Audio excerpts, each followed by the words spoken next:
Doctor ortho Ayurvedic oil and capsule. अब दर्द भी घुटने टेकेगा। पीएम मोदी मिशन साउथ आज चुनावी प्रचार के लिए केरल के त्रिशूर का दौरा करेंगे पीएम मोदी। बीजेपी की महिला उम्मीदवार पदजा और शोभा सुरेंद्रन के लिए करेंगे प्रचार। आज अखिलेश यादव दादरी से शुरू करेंगे 2027 विधानसभा चुनाव अभियान। भाईचारा की रणनीति से पश्चिम यूपी को मथेंगे सपा अध्यक्ष अखिलेश। पश्चिमी यूपी में जमीन मजबूत करने की तैयारी।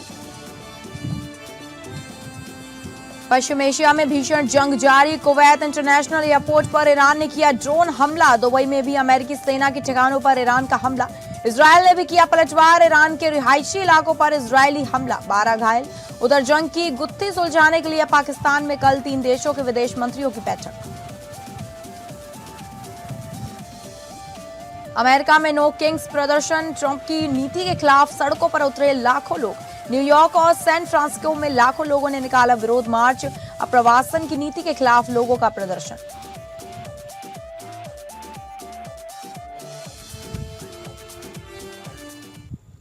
नमस्कार, आप सभी का स्वागत है और मैं हूं आपके साथ अंकिता सिंह। बुलेटिन की शुरुआत करेंगे बड़ी खबर का रुख करके, जहां पश्चिम एशिया में भीषण जंग। पश्चिम एशिया में लगातार जारी है युद्ध। 3,500 यूएस सैनिक मिडिल ईस्ट पहुंचे। पाकिस्तान में कल 3 देशों के विदेश मंत्रियों की बैठक। दुबई में अमेरिकी सेना के ठिकानों पर ईरान का हमला। कुवैत इंटरनेशनल एयरपोर्ट पर ड्रोन हमला। ईरान के रिहायशी इलाकों पर इजरायली हमले में 12 घायल। अमेरिका ईरान में जमीनी ऑपरेशन की तैयारी कर रहा है। अमेरिका इजरायल ने ईरान के कई शहरों पर हमले किए हैं। पश्चिम एशिया में भीषण जंग जारी है। अमेरिका, इजरायल और ईरान के बीच बीते हफ्तों से जारी युद्ध में कई अहम घटनाक्रम हुए हैं, जहां ईरान में शीर्ष नेतृत्व को अमेरिका और इजरायल ने संयुक्त अभियानों में मार गिराया, तो वहीं ईरान ने हॉर्मुज जल जमरू मध्य बंद करके दुनिया भर की ऊर्जा सप्लाई को बाधित कर दिया।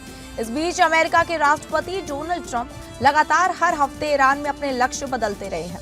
दूसरी ओर 3,500 अमेरिकी सैनिक मिडिल ईस्ट पहुंचे हैं।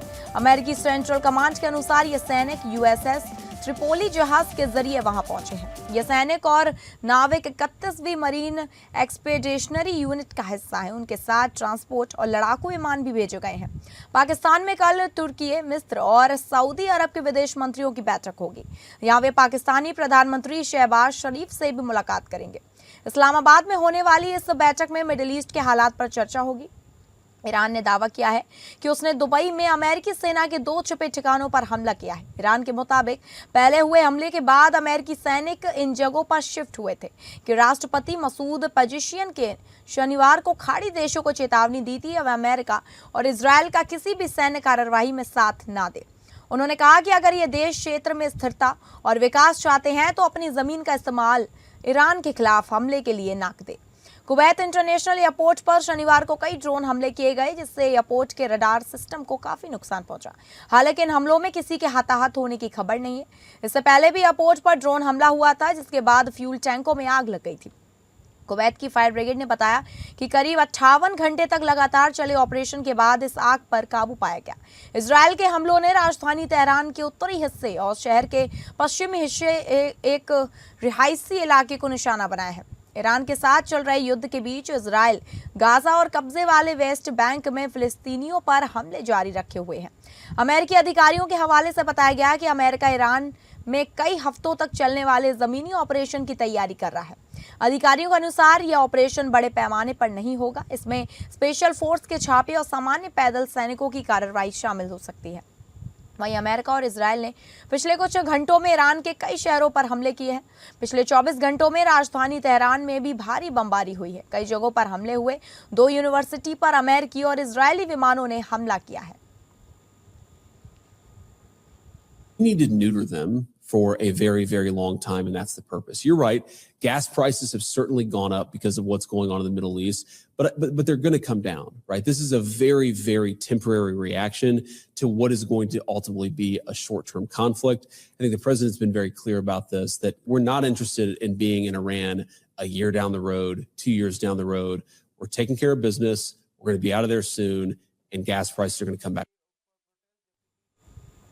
वहीं इस खबर की ज्यादा जानकारी के साथ हमारे इनपुट हेड मनीष राज सिंह हमारे साथ फोन लाइन पर जुड़ गए। मनीष, लगातार जंग जारी है, 1 महीना होने वाला है। वहीं अब यूएस के 3,500 सैनिक मिडिल ईस्ट पहुंच चुके हैं, तो क्या लगता है युद्ध और बढ़ेगा?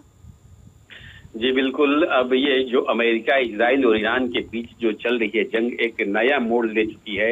ये मैं इसलिए कह रहा हूं कि अब इस जंग में हूथियों की एंट्री हो गई है, जिन्होंने पहली बार सीधे इजराइल की तरफ मिसाइल दागकर इस युद्ध को और तेज कर दिया है। उनके इस कदम ने न सिर्फ क्षेत्रीय तनाव को बढ़ाया है, बल्कि वैश्विक अर्थव्यवस्था के लिए भी नए खतरे खड़े कर दिए हैं। वह इसलिए कि जब पहले न सिर्फ होर्मुज जल डमरू मध्य पर ईरान ने पाबंदियां लगाई थी, बल्कि अब हूथियों की वजह से अन्य समुद्री रास्तों पर भी अमेरिका को एक तरह से मार झेलनी पड़ सकती है।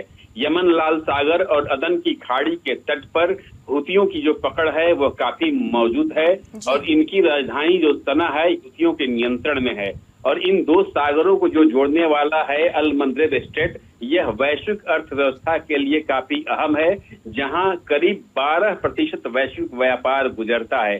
तो होर्मुज के बाद यदि यह स्टेट जो है यदि डिस्टर्ब हुआ तो अमेरिका के लिए एक बड़ा झटका हो सकता है, और अमेरिका भी इस बात को समझता है। और इसीलिए जो खबरें आ रही हैं कि अमेरिका अब जंग के इस चरण में करीब 3,000 सैनिकों के साथ अब धरती पर, जमीन पर उतरने वाला है। और इन सब जो एक्शन है उससे तो अंकिता यही लगता है कि जंग यह है जल्दी थमने का नाम नहीं लेगी, यह अब लंबा खींचने वाला मसला हो गया है। जी ठीक है मनीष, आपका धन्यवाद जानकारी देने के लिए।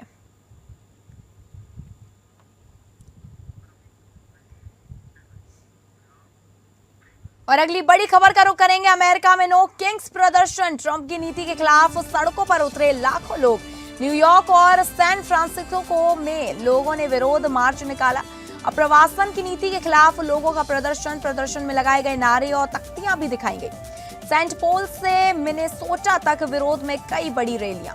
अमेरिका में नो किंग्स प्रदर्शन हुआ, जिसमें लाखों लोगों ने हिस्सा लिया। प्रदर्शनकारियों ने राष्ट्रपति ट्रंप की नीतियों, बढ़ती महंगाई और ईरान युद्ध के खिलाफ आवाज उठाई। न्यूयॉर्क और सैन फ्रांसिस्को में लोग मार्च कर नारे, तख्तियां, गाने और नृत्य के जरिए विरोध जताते दिखे। पश्चिम एशिया में 1 महीने से जारी संघर्ष ने दुनिया भर में कई सारी चिंताओं को जन्म दिया है। अमेरिका और इजरायल के भीषण हमलों से दहक रहे मोर्चे पर ईरान भी इजरायल और खाड़ी देशों में अमेरिकी सैन्य ठिकानों पर जोरदार पलटवार कर रहा है। एक और मिसाइलों और ड्रोन की गरज के बीच यह संघर्ष अब अपने 30वें दिन में प्रवेश कर चुका है और पूरे क्षेत्र में तनाव अब भी चरम पर है। तो दूसरी ओर अमेरिका के कई हिस्सों में शनिवार को अमेरिकी राष्ट्रपति डोनाल्ड ट्रंप की ईरान युद्ध नीति के खिलाफ नो किंग प्रदर्शन हुआ। प्रदर्शनकारियों ने नारे लगाए, तख्तियां दिखाई और गाने बजाने व नृत्य के जरिए अपनी बात रखी। न्यूयॉर्क सिटी में लोग मिडटाउन मैनहट्टन से मार्च कर रहे थे और अप्रवासन, ट्रंप प्रशासन और ईरान संघर्ष के खिलाफ तख्तियां ले जा रहे थे। इतना ही नहीं, सेंट पॉल मिनेसोटा में एक बड़ा रैली हुआ, जिसमें रॉक कलाकार ब्रूस स्प्रिंगस्टीन ने प्रदर्शन किया। इन प्रदर्शनों के बीच महंगाई, ईंधन की कीमतें और अर्थव्यवस्था में धीमापन जैसी समस्याएं भी कारण है। हालांकि फ्लोरिडा के वेस्ट पाम बीच में राष्ट्रपति ट्रंप के लगभग 50 समर्थकों और प्रदर्शनकारियों के बीच मौखिक झड़प हुई, लेकिन कुल मिलाकर प्रदर्शन शांतिपूर्ण रहे और जनता ने सरकार की नीतियों और आर्थिक समस्याओं के खिलाफ अपनी असहमति जताई।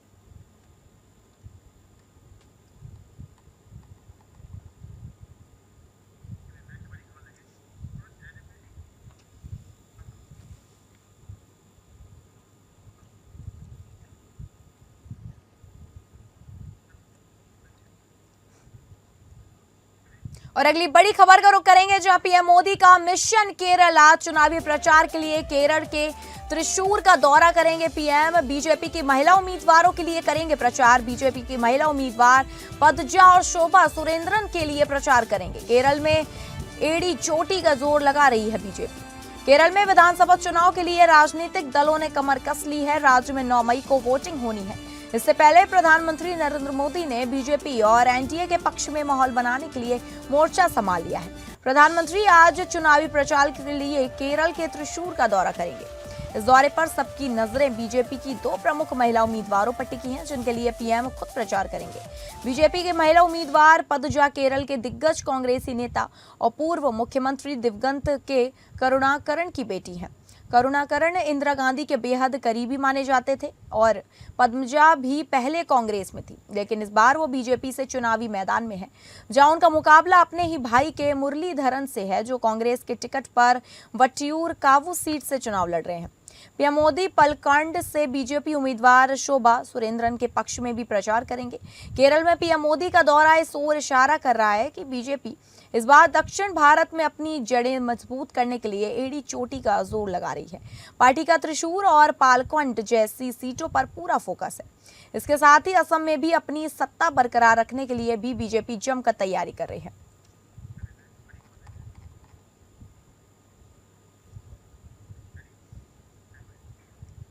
और अगली बड़ी खबर का रुख करेंगे जो आ रही है लखनऊ से, जहां अखिलेश का दादरी दौरा। आज अखिलेश यादव दादरी से शुरू करेंगे चुनाव अभियान। भाईचारा की रणनीति से पश्चिम यूपी को मथेंगे सपा मुखिया। सपा दादरी से 2027 विधानसभा चुनाव अभियान शुरू करेगी। पश्चिम उत्तर प्रदेश में जमीन मजबूत करने की तैयारी। वर्ष 2027 के विधानसभा चुनाव के लिए बिसात बिछा रही समाजवादी पार्टी नोएडा के दादरी से अपने चुनावी अभियान की शुरुआत करेगी। सपा प्रमुख अखिलेश यादव इस समाजवादी समानता भाईचारा रैली के सहारे पीडीए के समीकरणों को मजबूत करने का संदेश देंगे। पार्टी निगाहें पश्चिम उत्तर प्रदेश की 100 से ज्यादा अधिक सीटों पर है। इसके लिए पूरा जोर जाट व गुर्जर के साथ मुस्लिम व दलितों को अपने पक्ष में गोलबंदी करने पर है। इसके लिए पार्टी ने 30 से अधिक जिलों में भीड़ जुटाने की तैयारी की है। वहीं इस खबर की ज्यादा जानकारी के साथ हमारे विशेष संवाददाता आनंद सिंह हमारे साथ फोन लाइन पर जुड़ गए। आनंद, आज अखिलेश यादव की दादरी से चुनाव अभियान शुरू होने वाला है। बिल्कुल, देखिए अखिलेश यादव का दादरी से आज समाजवादी समानता भाईचारा रैली आज होने जा रही। समाजवादी पार्टी के अखिलेश यादव जो मुखिया हैं पार्टी के, वो इसको संबोधित करेंगे। जो खबर बताई जा रही है कि आसपास के जो 32 जिले होंगे, अब उसके करीब 140 विधानसभाएं जो हैं वहां से लोग यहाँ रैली के लिए आ रहे हैं और इसे 2027 के चुनाव से पहले एक बड़ा चुनावी शंखनाद माना जा रहा है अखिलेश यादव की इस रैली को। और ये कहा जा रहा है कि जो पीडीए का जो परिकल्पना है समाजवादी पार्टी की पिछड़ा दलित और अल्पसंख्यक, उसके आधार पर इस पार्टी अब आगे और तेजी से आगे बढ़ने का काम करेगी और इसी को देखते हुए ये रैली होने जा रही है। ठीक है आनंद, आपको धन्यवाद जानकारी देने के लिए। और अगली खबर का रुख करेंगे जहां प्रधानमंत्री मोदी ने जेवर एयरपोर्ट का उद्घाटन किया। 4.5 वर्षों में 11,200 करोड़ रुपए की लागत से पहला चरण पूरा हुआ है। इसका सपना वर्ष 2001 में देखा गया था। इस एयरपोर्ट की नींव 25 नवंबर 2021 को प्रधानमंत्री ने ही रखी थी। लोकार्पण के बाद अब जनसभा को संबोधित करते हुए पीएम मोदी ने कहा, युवाओं को पता है कि यह जो काम हो रहा है यह नौजवानों के भविष्य को नई उड़ान देने वाला काम है। आज हम विकसित यूपी विकसित भारत अभियान का एक नया अध्याय शुरू कर रहे हैं। पहले की सरकारें मानती थी कि हवाई यात्रा सिर्फ अमीरों के लिए होनी चाहिए, लेकिन भाजपा सरकार ने सामान्य भारतीयों के लिए भी हवाई यात्रा को आसान बना दिया है। समाजवादी पार्टी पर हमला बोलते हुए पीएम मोदी ने कहा, पहले सीएम नोएडा आने से डरते थे, कुर्सी जाने के डर से पहले के सत्ताधारी यहां आने से डरते थे। नोएडा को अपने हाल पर छोड़ दिया गया था, मुझे भी नोएडा के लिए डराया गया था। सपा वालों ने पहले नोएडा को अपनी लूट का एटीएम बना लिया था, लेकिन आज भाजपा सरकार में वही नोएडा यूपी के विकास का सशक्त इंजन बन रहा है। जेवर का एयरपोर्ट डबल इंजन की कार्य संस्कृति का बहुत अच्छा उदाहरण है। पीएम मोदी ने आगे कहा, यह सभी प्रोजेक्ट पूरा होना डबल इंजन की सरकार का शानदार उदाहरण है। सेमीकंडक्टर फैक्ट्री भारत को तकनीकी में आगे बढ़ा रही है। पीएम मोदी ने कहा, पश्चिम यूपी की जनता को इस एयरपोर्ट के लिए बहुत बहुत बधाई देता हूं। आज का यह कार्यक्रम भारत के नए मिजाज का प्रतीक है। पहले सपा वालों ने नोएडा को अपनी लूट का एटीएम बना लिया था, लेकिन आज भाजपा सरकार में वही नोएडा यूपी के विकास का सशक्त इंजन बन रहा है। साथियों, जेवर का एयरपोर्ट डबल इंजन सरकार की कार्य संस्कृति का भी बहुत अच्छा उदाहरण है। अगली खबर का रुख करेंगे, जहां पटना की सूरत जल्द ही अब बदलने वाली है। मुख्यमंत्री नीतीश कुमार आज खुद सड़कों पर उतरे और राजधानी में चल रहे बड़े प्रोजेक्ट्स का बारीकी से निरीक्षण किया। सीएम ने अधिकारियों को स्पष्ट निर्देश दिया है कि सभी कार्यों को युद्ध स्तर पर पूरा किया जाए ताकि जनता को जल्द से जल्द इनका लाभ मिल सके। मुख्यमंत्री का सबसे पहला पड़ाव रहा बांसघाट, जहां उन्होंने नवनिर्मित बिहार गौरव पार्क के कार्यों का निरीक्षण किया।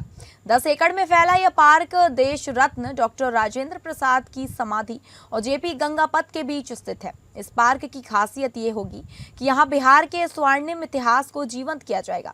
चाहे महान गणितज्ञ आर्यभट्ट हो, कूटनीति के जनक चाणक्य सम्राट अशोक हो या फिर माउंटेन मैन दशरथ माझी, इन सभी महान विभूतियों की प्रेरणादायक कहानियां इस पार्क का हिस्सा होंगी। इसके साथ ही नालंदा और विक्रमशिला जैसी प्राचीन स्थापत्य कला की झलक भी पर्यटकों को यहाँ देखने को मिलेगी।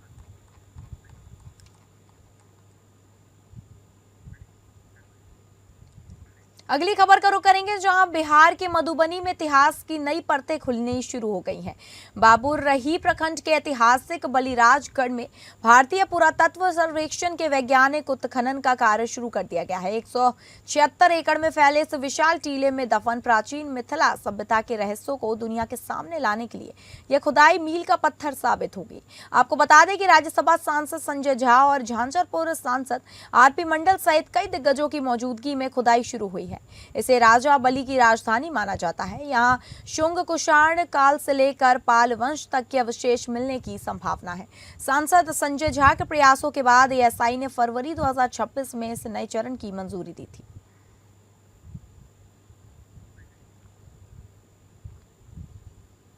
तो फिलहाल इस बुलेटिन में इतना ही। नमस्कार।